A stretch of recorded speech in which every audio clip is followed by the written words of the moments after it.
Guam is gearing up for its 68th Liberation Day celebration this Saturday.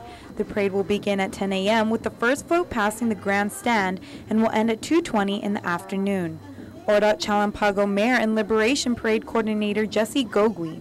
It'll remind us, we got to think about the theme, 68 years of progress through peace. So it's reminding us of not only this year's liberation, but the past liberations with their queens. Hopefully some of the past queens there representing the years that they were reigning queens for liberation. Mayor Gogui also explains that included in the opening of the parade is a parachute demonstration, which will touch down in front of the grandstand. Being front and center in the grandstand is this year's appointed Grand Marshal, 85-year-old Lagrimas Ama Flores Aflague. Ms. Aflague is used to being a part of the parade festivities, seeing that she was the overall chairman for the Liberation Day Parade for 8 consecutive years during Governor Joseph Atta's term.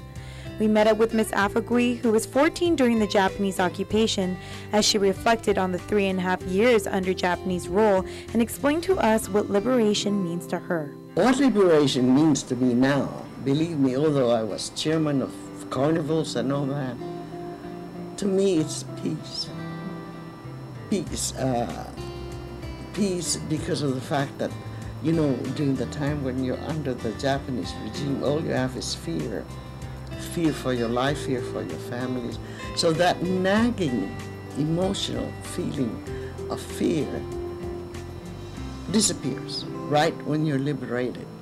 Aflague looks back at the time of the occupation and reveals that she feels very fortunate. But I have no ill feeling about them because they didn't mistreat us. None of us, not our area. And if they were, I don't know it. Ms. Aflague, who was one of the lucky families who didn't face severe punishment during the Japanese occupation, however, reflects on one incident with Japanese soldiers. I was playing the piano, and to the Japanese people that passed by in the road thought that I was playing, well, I did. I was playing American songs, but they don't like that. So they slapped me once, only once. They only forced us to go and watch people beheaded.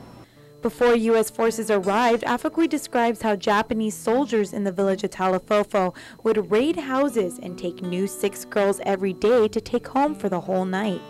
She also revealed how even bowing incorrectly put you at risk of being disciplined. To help her through this time, Aflague turned to music. She was the music teacher at George Washington High School for 7 years and even played us some songs she remembered playing as a young girl during the war.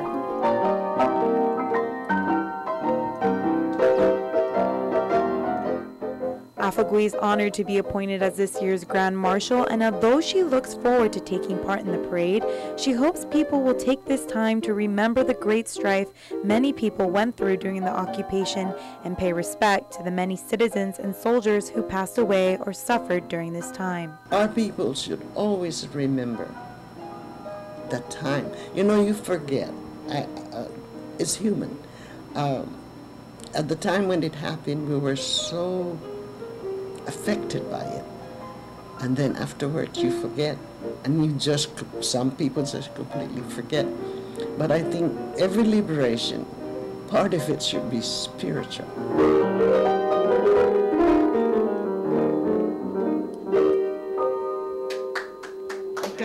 I'm kind of rusty. Reporting for Guam's News Network, I'm Tana Tarpley.